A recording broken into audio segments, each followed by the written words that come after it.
찬양 감사드립니다. 이제 성경 말씀을 봉독하겠습니다. 오늘 우리에게 주시는 하나님의 말씀은 창세기 14장 17절에서 20절의 말씀과 히브리서 7장 1절에서 7절까지의 말씀입니다. 제가 가지고 있는 성경은 구약 성경 17페이지와 신약 성경 359페이지입니다. 주신 말씀 중에서 창세기 14장 17절에서 20절의 말씀과 히브리서 7장 1절에서 4절까지는 교독하시고 7절의 말씀은 합독하시겠습니다. 제가 먼저 읽겠습니다. 하나님의 말씀입니다. 아브라함이 그돌라오멜과 그와 함께한 왕들을 쳐부수고 돌아올 때에 소돔 왕이 사회 골짜기 곧 왕의 골짜기로 나와 그를 영접하였고 살렘 왕 멜기세덱이 떡과 포도주를 가지고 나왔으니 그는 지극히 높으신 하나님의 제사장이었더라. 그가 아브라함에게 축복하여 이르되 천지의 주제이시오 지극히 높으신 하나님이여 아브라함에게 복을 주옵소서. 너희 대적을 내 손에 붙이신 지극히 높으신 하나님을 찬송할지로다 하매 아브라함이 그 얻은 것에서 10분의 1을 멜기세덱에게 주었더라. 히브리서 7장 1절 제가 읽겠습니다. 이 멜기세덱은 살렘 왕이요 지극히 높으신 하나님의 제사장이라. 여러 왕을 쳐서 죽이고 돌아오는 아브라함을 만나 복을 빈 자라. 아브라함이 모든 것의 10분의 1을 그에게 나누어 주니라. 그 이름을 해석하면 먼저는 의의 왕이요 그 다음은 살렘 왕이니 곧 평강의 왕이요 아버지도 없고 어머니도 없고 족보도 없고 시작한 날도 없고 생명의 끝도 없어 하나님의 아들과 닮아서 항상 제사장으로 있느니라. 이 사람이 생각해보라. 조상 아브라함도 노량물 중 10분의 1을 그에게 주었느니라. 7절 함께 읽겠습니다. 논란의 여지 없이 낮은 자가 높은 자에게서 축복을 받느니라. 아멘. 할렐루야. 선한 목자 되신 하나님께서 여러분 각자에게 꼭 필요한 은혜를 복락의 강수로 채워주기를 바랍니다. 오늘 회중 찬송하셨는데 예수 앞에 나오면 영생복락 면류관 그 다음 뭐예요? 확실히 바뀌었네. 복락의 강수, 영생복락 면류관. 아마 예수님 믿지 않는 세상에서 이런 용어를 한번 평생 한 번도 안 써보았을 거예요. 그래서 주님 믿는 것은 너무나 신비하고 깊이가 있는 것입니다. 오늘 말씀을 통한, 특별히 오늘 말씀을 통한 진리 지식에 눈을 뜨는 시간 되기를 바랍니다. 오늘은 예수님은 누구신가 여섯 번째, 그리고 오늘은 특별히 멜기세덱. 아마 우리 가운데 멜기세덱이 누군가, 멜기세덱을 아십니까? 그랬는데 어떤 분이 그러다 멜기세덱 목사님 세덱 이름입니까? 여러분 그런 게 아니고 오늘 멜기세덱은 오늘 여러분들이 귀를 좀 쫑긋해가지고 진리 지식에 대해서 눈이 열리는 시간 되기를 바라는 것이에요. 오늘 배경은 어떻게 되느냐 하면 여러분 믿음의 조상 아브라함이 이제 소식을 들었어요. 뭐냐면 자기 조카 앞에 13장에 자기 조카 롯이 소돔성에 거했는데 그돌라오멜이라는 당시 그 근동사회에서는 동방의 제일 강력한 군주였고 동방의 패자였어요. 그 당시로 말하면 그 당시에 알렉산더이고 또 그 당시에 어떤 징기스칸 같은 그런 아주 강력한 군사력인 힘을 가진 왕이었는데 이 왕이 이제 늘 그 주위의 여러 나라들로부터 조공을 받는데 소돔으로부터 받고 이러는데 이 몇 나라들이 이 왕에게 조공을 안 바치고 이제 약간 반역 비슷하게 하니까 이것들 가만히 두면 안 된다 해가지고 그 당시에 최고의 그 그돌라멜이 그 소돔성에 쳐들어와 가지고 모든 다 붙잡아가고 특별히 그 소돔성에는 아브라함의 조카 롯이 있었기 때문에 롯을 붙잡아갔어요. 그러니까 아브라함이 그 소식을 듣고 야 이거 내 조카가 저렇게 잡혀가면 되겠나라고 생각하고 아브라함은 특전사 그러니까 스와팀 그러니까 특공대를 길렀어요. 318명의 특공대를 길렀는데 이 특공대를 데리고 그돌라멜의 그 왕과 그 강력한 그 군대를 쫓아갔어요. 말도 안 되죠, 사실은요. 그 숫자도 말도 안 되고. 그런데 이 사람들은 전승에 취해가지고 밤에 그냥 술 마시고 무방비 상태로 널브러져 있었어요. 그러니까 강력한 특공대 일당백이 쳐들어가니까 318명 앞에 어마떡을 하고 다 그냥 뭐 다 완전 패전하고 도망가 버렸어요. 그러니까 이제 그 전리품하고 이제 이런 것들을 가져오는데, 가져오면서 두 왕을 만났어요. 두 왕을 만났는데 먼저는 누굴 만나냐? 소돔왕을 만났어요. 소돔왕 21절에 보니까 나오죠. 소돔왕을 만났는데, 소돔왕이 아브라함이 이르되 사람은 내게 보내고 물품은 너가 가져라 그랬어요. 그러니까 23절에 너의 말이 내가 아브라함으로 치부하게 하였다 할까여 내게 속한 것은 시로라기 하나 들매끈 하나도 내가 가지지 아니하겠다. 그러니까 오늘은 좀 센 말들이 많이 나와요. 그러니까 논란의 여지 없이 그 다음에 실오라기 하나도 내가 놓치지 아니하고 들매끈이란 것은 신발을 묶는 끈이에요. 그러니까 아브라함은 신발끈 하나라도 실오라기 하나라도 소돔왕이 주는 거 네가 주는 거 내가 안 받겠다 이거예요. 그러니까 이게 무슨 뜻인가 하면 마치 소돔왕이 자기가 아브라함에게 재산을 주는 것처럼 그렇게 이제 자기 걸 가지고 생색내는 것처럼 그렇게 하는 거예요. 그러니까 아브라함의 입장에서는 이 전리품을 받아가지고 아브라함이 치부하였다. 그 전리품을 다 받으면 그 당시에 고대 근동 사회에서는 아브라함이 가장 강력한 부자가 되는 것이에요. 어느 정도 부자가 되는가? 요즘 우리식으로 하면 일론 머스크라든지 빌 게이츠 같은 그런 부자가 될 가능성이 있는 그런 물품이었는데 아브라함이 안 받겠다. 그 이유는 내가 사람으로부터 내가 받아가지고 내가 부자가 되겠냐? 그렇게 하지 않겠다. 그래서 소돔왕의 제안을 깨끗하게 거부를 했습니다. 그러니까 아브라함은 지금 외적 전쟁에서 승리했을 뿐만 아니라 어떻게 보면 아브라함도 욕심이 있을 거고 유혹도 있을 거고 그런데 내면의 어떤 전쟁으로부터 승리한 것입니다. 그러니까 그런 마음을 가지니까 하나님께서 놀라운 축복을 주시는데 첫 번째 뭐냐면 내면의 유혹을 승리하니까 하나님 누구를 만나게 주셨다고요? 멜기세덱을 만나게 주셨어요. 또 다른 왕이 있는데 멜기세덱에 대해서 18절에 살렘 왕 멜기세덱이 그 다음 뭐예요?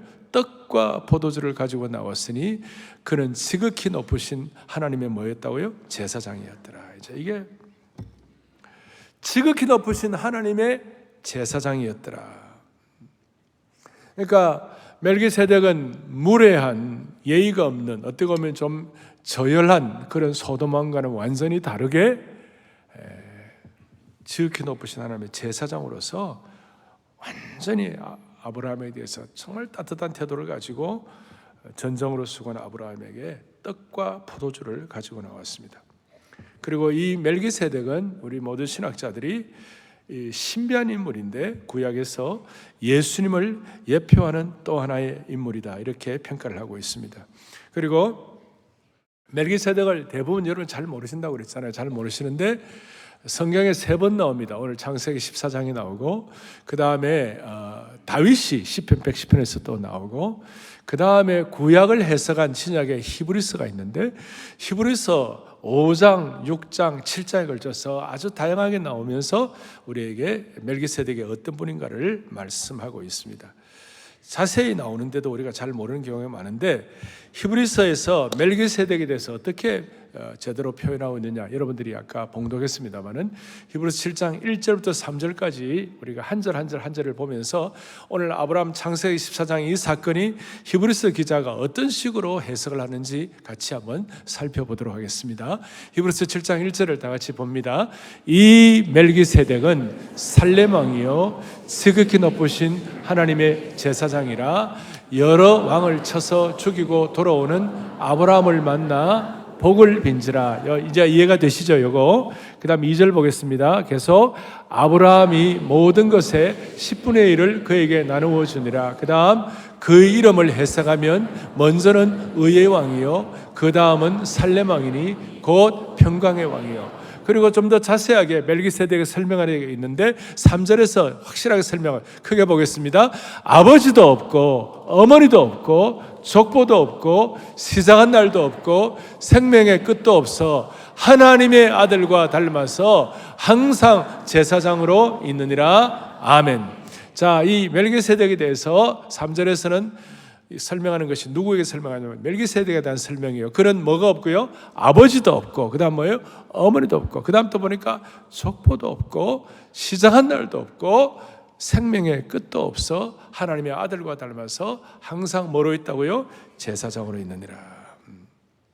이렇게 설명을 하고 있습니다. 그래서 제가 이 시간 지금부터 약간 한 3분 정도 제가 여러분들에게 신학적으로 멜기세덱이 왜 중요하고 멜기세덱은 우리에게 누구인가에 대해서 좀 정확하게 좀 말씀을 드릴 테니까 조금만 공부하듯이 좀 집중해 주시겠습니다. 할 수 있겠습니까? 자, 멜기세덱이란 말은 첫째 복합어예요. 멜렉이라는 말과 그 다음에 세데키라는 말, 세데흐라는 이 두 단어가 복합되는데, 그래서 멜기세덱인데, 멜렉이란 말은 히브리어로 왕이라는 뜻이고, 세데흐라는 이거는 뭐냐면 정의다 이런 뜻이에요. 그러니까 멜기세덱은 복합으로 뭐라고요? 정의의 왕이시다, 의의 왕이시다 그랬죠. 그 다음에 또 멜기세덱은 또 살렘 왕이요 그랬죠. 살렘은 여러분 샬롬, 예루살렘 할 때 예루살렘의 평화의 성 아닙니까? 샬롬 할 때 평화라는, 평강이란 말이죠. 평화, 평강. 그래서 여러분 Prince of Peace 이사야 9장에 보면 예수님에 대해서 그는 우리에게 평강의 왕이요, 기억나시죠? 우리 예수님에 대한 예언할 때 평강의 왕이요 의의 왕이다. 멜기세덱의 이름 자체가 뜻하고 있는 것이 그렇다는 것입니다. 그래서 가장 우리에게 이제 예수님을 예표하는 것 중에서 평강의 왕, 그 다음에 의의 왕, 그리고 다시 한번 3절에서 뭐라고요? 아버지도 없고 어머니도 없고 족보도 없고 시작한 날도 없고 생명의 끝도 없어 하나님 아들과 닮아서, 그 다음 뭡니까? 항상 제사장으로 있느니라. 그러니까 앞에 멜기세덱은 평강과 의의 왕일 뿐만 아니라 항상 제사장으로 있다. 성경에서 완벽하게 왕직과 제사장직을 겸임한 분은 예수님이 메시아인데 메시아밖에 없는데, 멜기세덱이 예수님의 예표로 왕직과 항상 제사장으로 있는 제사장식을 완벽하게 겸비한 줄로 믿습니다.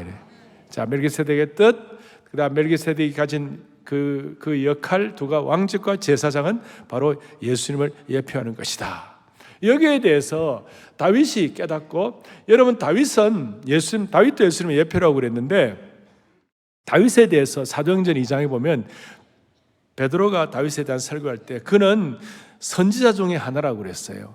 다윗도 보면 선지자 역할도 하고 왕의 역할을 했는데, 이제 여러분들이 이걸 좀 나중에 이제 그냥 기억하시고, 다윗이 110편 4절에 뭐라고 말씀하고 있냐, 이렇게 하고 있습니다. 110편 4절에 시작. 여호와는 맹세하고 변하지 아니하시리라 이르시기를, 그 다음에 너는 멜기세덱의 서열을 따라 영원한 제사장이라 하셨도다. 아멘. 자, 여기는 너라고 그럴 때 이거는 예수님의 메시아십을 얘기하면서, 그 메시아는 멜기세덱의 서열을 따라 영원한 제사장이 되셨도다 그랬어요. 이 서열이란 말은 오더인데, 요즘 반차, 그러니까 뒤에 이제 반차란 말이 나오는데, 내가 또 반차니까 1분 맞추고 난 다음 젊은이들은 목사님 휴가 내는 반차입니까? 또 그러더라고요. 여러분 그 반차가 아니고 서열이다.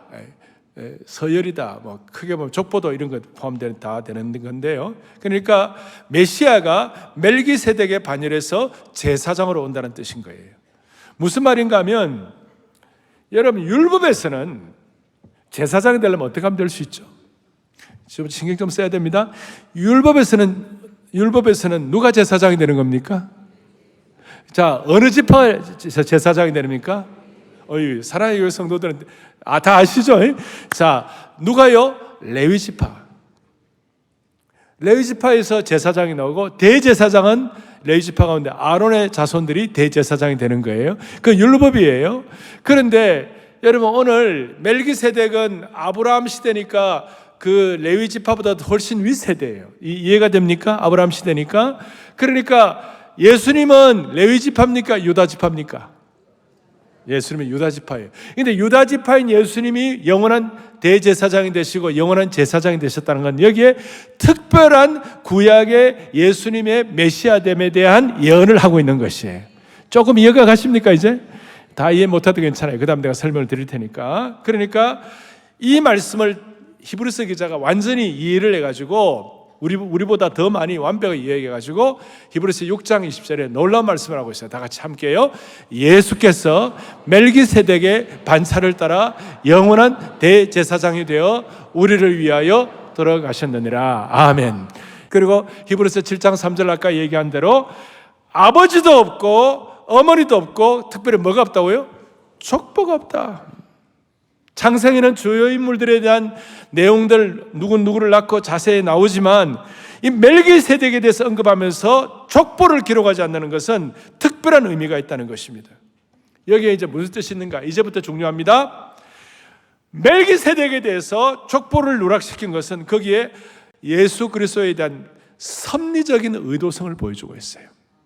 이 용어는 이제 오늘 매주 예수님은 누구신가에 대해서 알 때마다 새로운 용어들을 하나씩 여러분들이 봤는데 오늘은 특별히 관심을 가져야 섭리적인 의도성. 이 섭리적인 의도성. 그러니까 하나님께서 멜기세덱을 통하여 예수 그리스도를 예표하시고 멜기세덱이 하는 그 일이 바로 예수 그리스도의 메시아심을 상징하고 예수님은 그것 때문에 유다 지파에서 제사장이 되시고 레위 지파가 아니고 그리고 어떤 경우에도 예수님은 족보가 없는 분이시다. 이해가 됩니까? 하나님이시니까. 그리고 그 이 모든 일들을 통하여 섭리적인 의도성을 보여주다는 것은 어떤 뜻인가 하면 멜기세덱에서 예수 그리스도까지 그 긴 기간 동안 아무런 반차와 계승이 없다는 것이고 이 반차는 오직 그리스도 예수에게만 영원히 주어진 것이라고 생각하고 그래서 멜기세덱이 예수님의 예표임을 말씀할 때 예수님이 의의 왕이시고 평강의 왕이시고 하나님의 사람 사이의 중보자이시고 실제적으로는 아브라함에게서 참된 복을 주시는 예수님을 예표하는 것인데 그래서 제가 이제 섭리적인 의도성을 가지고 설명을 하는 건데 자막을 만들었어요. 시작. 그분은 의의 왕, 평강의 왕이시고 시작과 끝이 없는 분이시고 불멸의 생명을 가지신 분이시고 계속요 결코 죽지 않아 교체될 필요가 없는 분이시고 계속 아브라함보다 높고 레위보다 더 위대하신 분이시고 그리하여 아브라함을 축복하고 아브라함에게 11조를 받았던 분이시다. 그 다음에 더 이상 이런 완벽한 대제사장이 없다. 자, 이런 모든 내용들은 하나님의 섭리적 의도에 포함된 것이에요. 그리고 여기에 나온 이런 내용과 용어들이 옛날에 예수 믿지 않았을 때 나하고 전혀 상관없는 용어였어요. 그러나 오늘 이 말씀을 여러분들이 깨닫고 이 용어들을 믿을 때 오늘 이 용어들이 여러분의 것으로 체화될 수 있도록 놀라운 하나님의 신비와 섭리적인 의도가 있다는 사실이에요. 조금 더 깊이 들어가면 섭리적 의도를 우리식으로 얘기하면 멜기세덱이 아브라함을 맞이하러 나온 것은 예수님이 오늘 저와 여러분을 만나주시는 것이에요. 둘째, 멜기세덱이 아브라함을 축복하는 장면은 오늘 우리에게 영원한 축복을 주시는 것이라고 말할 수 있는 것이에요. 그리고 멜기세덱이 떡과 포도주를 가지고 축복한 것은 주님과의 이제 얼마 있으면 성만찬 할 터인데 성만찬, 떡과 포도주 그와 연결이 되고 주님이 주시는 영적인 양식과 구원의 축복을 상징하는 것입니다. 이 섭리적인 의도가 얼마나 대단하냐면 제가 지난주에는 큰 인생의 전쟁을 앞에 놓고 있는 여리고를 앞에 놓고 있는 이 여호수아가 군대 장관을 만나가지고 이제 전쟁을 잘 준비하도록 용기를 주신 것이 나와 있잖아요. 그것이라면 오늘은 전쟁에서 싸우고 돌아온 아브라함에게 멜기세덱 제사장으로 나타나셔가지고 복 주시고 위로하시는 하나님이신 줄로 믿습니다. 이런 뜻입니다. 오늘 하나님의 섭리적인 의도는 뭐냐면 여러분과 저의 삶에 전쟁터 같은 고단한 생활 전선에서 지난 한 주간도 우리는 수많은 일들을 겪었어요. 예상하지 않던 일들, 어려운 일들, 마음으로 밖으로, 환경으로, 마음으로, 내면으로 수많은 일들을 겪었습니다. 그런 수많은 일터에서 우리가 선한 싸움을 싸우고 오늘 예배를 온 줄로 믿습니다. 그리고 왔는데 주님께서 오늘 멜기세덱의 반차를 따라서 영원한 제사장이 되시는 예수님께서 여러분과 저를 따뜻하게 맞아주시고 위로하시는 그 주님의 섭리적인 의도가 여기에 포함되어 있다는 것입니다. 구약의 레위기는 제사 제도를 말씀하고 거기에 우리의 죄가 어떻게 씻기는지 과거 이스라엘 백성들의 내용이 나오고 이스라엘 백성을 레위 지파 얘기합니다만은 히브리서의 오늘 이 내용은 하늘 성소, 예수님이 대제사장 되시고 그의 피로 한 번에 영원한 속죄가 되어 주셔가지고 하늘 성소의 눈이 열린 자마다 오늘 섭리적인 의도를 가지고 멜기세덱을 만나 축복을 받았던, 전쟁 후에 축복을 받았던 아브라함의 축복을 오늘도 우리가 그대로 누릴 수가 있다 이것입니다. 이거는 너무 신비한 것이고 조금 더 깊이 은혜의 성층권에 올라가는 것이, 밑바닥에서 일어난 일들, 이 땅에 일어난 수많은 일들이 있습니다. 그런데 오늘 여기에 여러분들이 신비한 은혜의 눈을 뜨게 되면, 이 진리 지식의 깊이의 눈을 뜨게 되면 하나님의 섭리적 의도에 의한 영적인 거룩한 성층권에 올라가는 축복이 여러분과 저에게 있는 것이에요. 무슨 말이냐? 아무것도 아닌 인생이, 연약한 인생이, 부족한 인생이, 초라한 인생이, 어떻게 보면 비참하고도 참담한 인생들이라 할지라도 이 섭리적 의도에 의한 하나님의 계획과 의도를 깨닫고 하나님의 신비의 눈을 열면 항상 살아서 우리를 위하여 대제사장 되시고 축복하신 그 은혜를 우리의 것으로 채워할 수가 있다는 것이에요. 그래서 제가 지금 다시 한 번 더 강조합니다. 항상 살아서 우리를 간구하시는 대제사장이요 중보자신 예수님을 믿어야 되는 것이에요.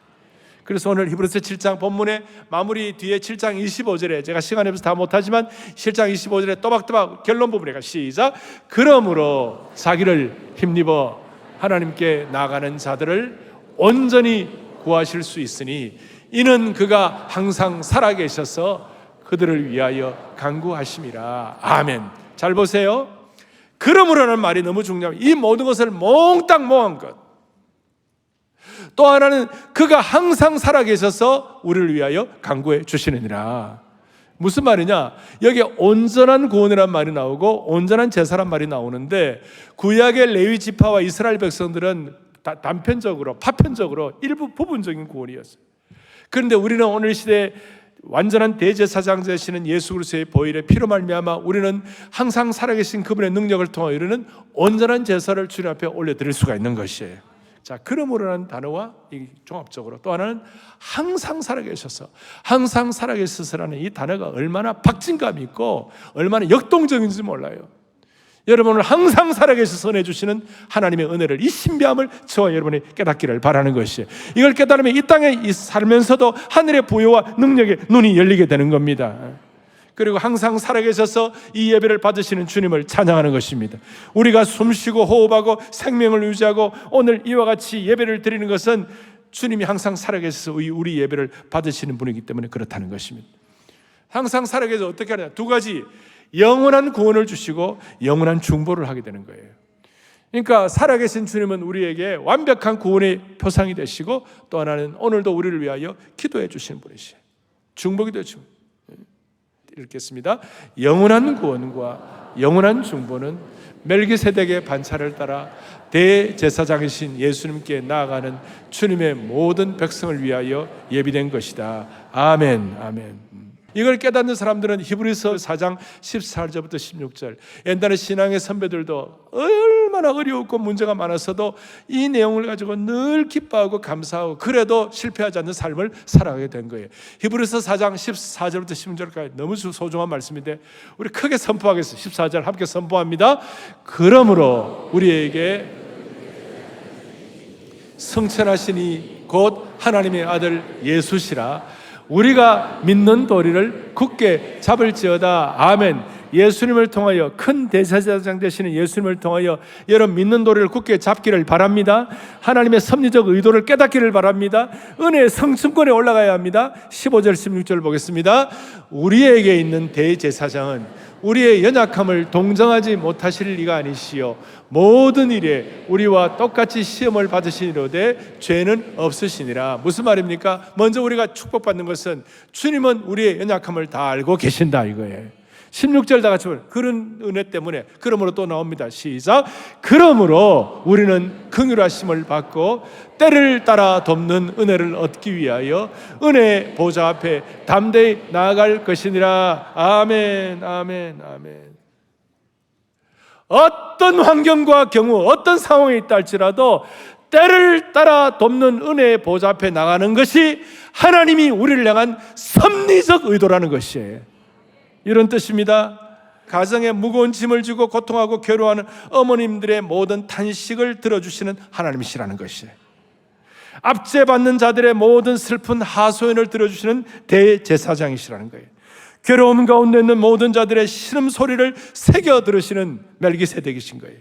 특별히 가난한 자들의 부르짖음을 들으시는 분이시고, 과거에 50년대, 60년대, 70년대 우리나라 가난했을 때, 그때 예수 믿고 수많은 사람들이 주님 앞에 돌아와가지고, 하나님, 나는 너무 가난합니다. 나는 먹고 살 길이 없습니다. 나는 주님밖에 없습니다라고 주님 앞에 메어달리고 기도하고 나아가는, 때를 따라 돕는 은혜의 보좌를 믿고 나가는 그분들의 삶을 하나님은 정말 삶을 정돈시키시고 안정시키시고 경제적으로도 안정하게 하신 주님이심을 우리는 믿습니다. 알겠습니까? 수많은 그런 간증을 하는 우리 주위에 옛날에 있었던 그런 신앙의 선배들이 많이 계세요.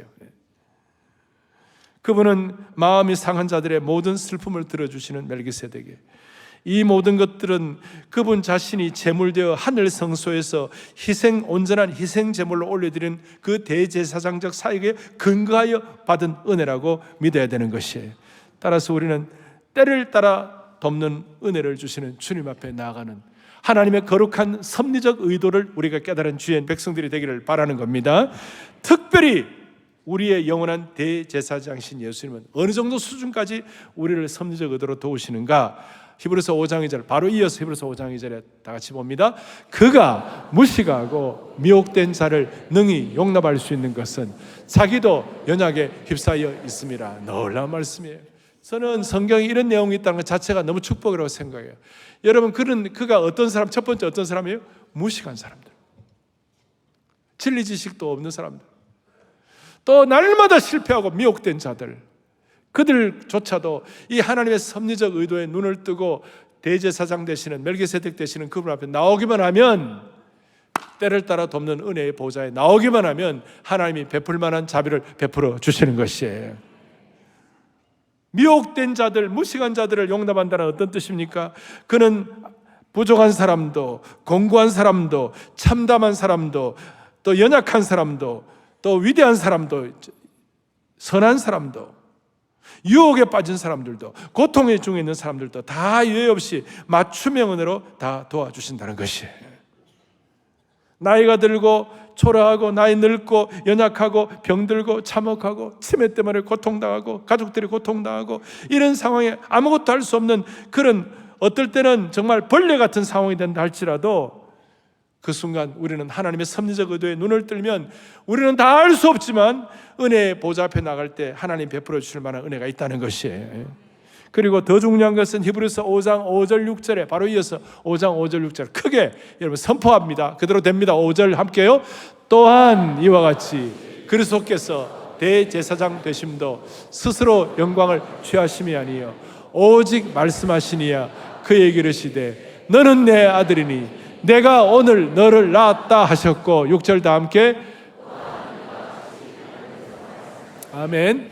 내가 영원히 멜기세덱의 반차를 따르는 제사장이라. 할렐루야. 여러분과 저는 영원히 멜기세덱의 서열과 반차를 따르는 왕같은 제사장이 된 줄로 확신합니다. 과거의 구약의 대제사장들은, 제사장들은 가슴에 이게 흉배를 붙이고 어깨에는 호만으로 장식하고 그러는 게 있어요. 지금도 주님은 우리를 완벽히 중보하시고 멜기세덱의 반차를 따른 제사장의 은혜를 깨닫는 하나님 백성들에게 여러분과 저의 이름을 오늘 흉배에다 다 붙이시고 그 제사장 어깨에 호만호에다가 거기다 여러분들 저의 이름을 다 새기고 지금도 우리를 위하여 항상 살아서 중보하여 기도하시는 그 주님이심을 믿을진데 우리는 멜기세덱에게 받은 아브라함의 받은 축복을 우리의 것으로 삼을 수 있다는 것이에요. 특별히 우리의 이름을 새기시고 마귀의 참소를 변호해 주시는 것입니다. 우리를 변호하시고 우리를 도우시는데, 그 우리를 도와주시는데 적당히 도와주시는 것이 아니에요. 아까 소도망 점을 던지듯이 그렇게 하지 아니하고 큰 대제사장이신 주님은 오늘도 지혜롭고 인격적으로 예의를 갖추시고 우리를 도우시고 깊이 있고 감동 있고 고귀하게 우리를 도와주시는 대제사장 되시는 예수 그리스도임을 믿습니다. 그렇게 도우실 때 우리에게는 꿈을 주시고 이상하게 지혜가 생기고 우리는 누추하고 부족하지만 영광스럽고 은혜롭게 우리의 삶을 살아가도록 섭리적인 의도를 가지신 주님을 찬양하는 것이에요. 오늘 이 멜기세덱에 대해서 여러분들 오늘 다 이렇게 좀 이해가 안 되면 나중에 이 내용을 다시 한번 여러분들이 들어보시고 여러분 것으로 소화하실 때 무슨 일이 벌어지는가, 하늘의 부요가 여러분의 것으로 체득되는 것이에요. 하늘의 부요가 놀라운 하늘의 부요에 눈을 뜨게 해주시는 거예요. 창세기 14장 19절에 아까 본문에 같이 보죠. 그가 아브라함에게 축복하여 이르되 천지의 주제이시여 지극히 높으신 하나님이여 아브라함에게 복을 주옵소서. 할렐루야. 천지의 주제이시여. 지극히 높다는 말은 엘 엘론이라고 그러는데 이 엘 엘론이란 지극히 높으신 하나님께서 아브라함에게 복을 주심으로 말미암아 아브라함에게 하나님은 엘 샤다이의 하나님, 전능하신 하나님, 우리로 하여금 왕 같은 제사장의 삶을 살게 하신 하나님, 우리로 하여금 은혜의 성층권에 올라가게 하신 하나님, 하늘의 부요에 눈이 열리도록. 하늘의 부요가 너무 크니까 아브라함은 세상의 유혹에 조금 초연할 수 있었어요. 오늘도 이와 같이 하늘의 부요에 너무 눈이 열리니까 세상에 대해서는 조금 우리가 차원이 다를 수 있어요. 하늘의 부요에 눈이 열리니까 무슨 일이 벌어집니까? 세상 사람들이 보는 어떤 수준과 우리가 보는 수준이 달라요. 예를 들어서 하늘의 부여에 눈이 열린 사람은 자연도 그냥 안 보이는 거예요. 하늘의 부여에 눈이 열린 사람은 야생화 하나라도 그냥 안 보이고, 아, 이거 하나님의 부여가 너무 그래, 너무 신기하게 보이는 거예요. 수준이 달라지기 시작하는 것이. 사랑하는 형제자매 여러분, 우리에게 큰 대제사장 되신 예수 그리스도, 족보도 없고 모든 것이 없지만 우리를 위하여 영원한 메시아의 족보를 가지시고 우리에게 나타나신 예수 그리스도, 그분 때문에 아브라함이 멜기세덱을 통하여 받았던 하늘의 지극히 높으신 엘 엘리온의 하나님, 엘샤다의 하나님 축복을 받고, 또 구체적으로는 육신적으로는 떡과 포도주, 전쟁에서 피곤하고 지치고 돌아온 그 영혼에게 떡은 목숨을 위하여, 포도주는 다시 마음의 환희와 기쁨을 가져오게 하는 것인데, 떡과 포도주의 축복을 주시는 그 주님이 오늘도 우리의 삶의 주인이심을 믿어야 되는 것이에요. 그래서 우리는 하늘의 부여에 눈이 열린 사람들이 될 때에 세상에 너무 흔들리지 아니하고 너무 일희일비하지 아니하고 영적인 품위와 거룩한 고품격을 가지고 살아갈 수 있도록, 이것은 단순히 어떤 수고 후에 받는 적당한 보상 정도가 아니라 영적 전투 이후에 주어지는 환희와 기쁨과 품위를 말하는 것이, 삶의 가혹한 삶의 전투 가운데서도 하나님이 준비하신 섭리적 의도성을 가진 하늘의 부여에 눈이 열리는 축복이 있기를 바라는 것이에요. 자, 이럴 때 마지막으로 아브라함은 어떻게 했습니까? 20절에 보니까 같이 읽겠습니다. 너희 대적을 내 손에 붙이신 지극히 높으신 하나님을 찬송할지로다. 아브라함이 아멘. 여기에 구약의 열의 하나를 구별해 드리는 내용들이 나오고 있습니다. 하나님께 아브라함이 열의 하나를 구별해 드렸는데 제가 질문하겠어요. 겨우겨우 들었을까요? 그 다음에 의무적으로 들었을까요? 아니면 억지로 들었을까요? 아니면 기쁨과 감사로 들었을까요? 어떻게 그래 잘 아십니까? 아브라함은 오늘 이 열의 하나를 구별해 드릴 때 겨우겨우 억지로 의무적으로 강제적으로 드린 것이 아니라 기쁨과 감사로 드렸어요. 이걸 일컬어 뭐라느냐? 예배로 드렸다, 그것이. 예배로 드리는 것이. 오늘 여러분, 우리가 이 예배를 드리고 나오는데 찬양을 통한 예배 다 하지만 아브라함이 열의 하나를 구별해 드렸는데 이거는 율법 이전이에요.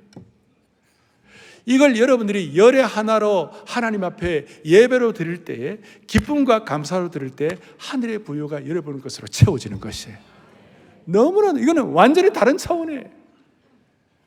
사랑의 교회 모든 성도들, 그 다음에 오늘 이 말씀을 듣는 모든 성도들은 오늘 명심을 하시길 바랍니다. 내가 하나님 앞에 올려드리는 열이하나 구별하는 이 모든 것은 하나님 앞에 하늘의 부여에 눈이 열려가지고 기쁨과 감사로 예배로 드리는 것이다. 하나님이 내게 승리하게 하신 하나님의 섭리의 의도성에 대해 감격하는 하나의 증거로 드리는 것이다. 여러분, 우리가 운동에 승리하면 트로피를 주잖아요. 그러니까 예배와 주님 앞에 드리는 이 예물은 하나님 앞에서 승리의 트로피가 되는 것이에요. 그러니까 이 트로피를 매주일마다 드릴 때 여러분의 삶이 승리에 대한 감사일 뿐만 아니라 앞으로 승리하게 하실 하나님의 은혜를 기대하면서 드리는 것이에요. 그러니까 제가 아는 어떤 신실한 분들은요, 예배 드릴 때마다 찬양과 할 때마다 오늘 영생복락 면류관 너무 감사한 것이고 말씀으로 축복이지만 헌금 드릴 때 너무 즐겁고 너무 축복이 돼가지고 너무 설레가지고 헌금을 드린다는 것이에요. 여러분, 이 사원을 이해만 하면 하나님은 말로 다 할 수 없는 주님의 부여로 채워주시는 것입니다. 모든 성도들은, 앞으로 사랑의 교회뿐만 아니라 오늘 한국교회 모든 성도들은 하나님 앞에 우리가 물질이나 예배를 드릴 때 승리의 트로피로 드리시길 바랍니다. 그럴 때 하나님은 하나님의 부여로 여러분들을 채워주실 것입니다. 어떤 부여로 채워주십니까? 예수님 믿지 않는 사람들은 이 땅의 삶의 모든 삶은 다 우연에 의해서 일어난다. 인생의 90%가 우연히 이루어진다. 그러니까 사람들이 우연에서 일어나니까 예수 믿는 사람들은 점쟁이한테 가고 점보러 가고 어떻게 될 것인가, 사람이 다 우연이라고 생각하니까, 심지어 똑똑하다는 사람들도. 그것은 하늘의 부여가 뭔지를 모르는 사람들, 승리의 트로피가 뭔지를 모르는 사람들, 멜기세덱의 반차를 따라 멜기세덱을 만나는 것, 하나님의 섭리적 의도가 모르는 사람들이 하는 얘기고, 하나님의 섭리적 의도를 아는 사람들은 우리도 마찬가지예요. 우리의 인생에 우리는 90%, 100% 하나님의 섭리적 의도에 의해서 우리 인생은 결정되는 것이에요. 어마어마한 것입니다. 지난 주일은 제가 신비하고 경이롭고 아름답고 이런 말씀을 드렸죠. 오늘은 진리의 깊이가 있고 섭리적인 의도가 있고 하늘의 부유가 있고 감동적이고, 오늘 저는 이 예배에 아마 처음 오신 분도 있을지 모르겠어요. 오늘 처음 오는 분들은 오늘 내가 초청하고 싶어요. 오늘 이 우리의 삶의 완전한 대제사장 되시는 메시아 되시는 이 예수 그리스도를 여러분의 생애와 구주로 영접하기만 하면 여러분들의 생애는 떡과 포도주를 주님이 채워주시고, 그 겉으로는 힘들고 어려운 게 있다 할지라도 그 내면의 풍성함은 말로 다 할 수 없고 하늘의 부여로 체험받는, 여러분들을 통하여 하나님 나라의 역사를 지피라는, 하룻밤도 꿈없이 잠들지 아니하고 하룻밤도 꿈없이 깨지 않는 하나님의 신실한 종들로 만들어 주실 것을 확신하는 것입니다. 가슴에 손을 얹겠습니다. 기도하겠습니다. 사랑하는 형제자매 여러분, 오늘 21세기의 멜기세덱을 만나는 하나님의 은혜가 있기를 바랍니다. 환경이 여러분에게 복을 주는 것도 아니에요. 물질과 지도자가 우리에게 복을 주는 것도 아니에요. 영원한 대제사장이신 예수님만이 우리에게 참된 복을 주시는 것이에요. 자비로우신 하나님 아버지, 전쟁터같이 고단한 생활 전선에서 오늘도 선한 싸움을 싸우고 지쳐서 돌아올 때에 멜기세덱의 모습으로 오셔가지고 떡과 포도주를 주시고 위로하시고 하늘의 부여를 채우신 주님을 찬양합니다. 우리가 드리는 예배와 우리가 드리는 물질이 하나님 앞에 승리의 트로피로 감격하여 드리는 헌신이 되게 하실 때 하나님이 하늘에 상상도 할 수 없는 부여로 채워주실 줄로 믿습니다. 예수 그리스도 이름 받들어 간절히 기도 올리옵나이다. 아멘.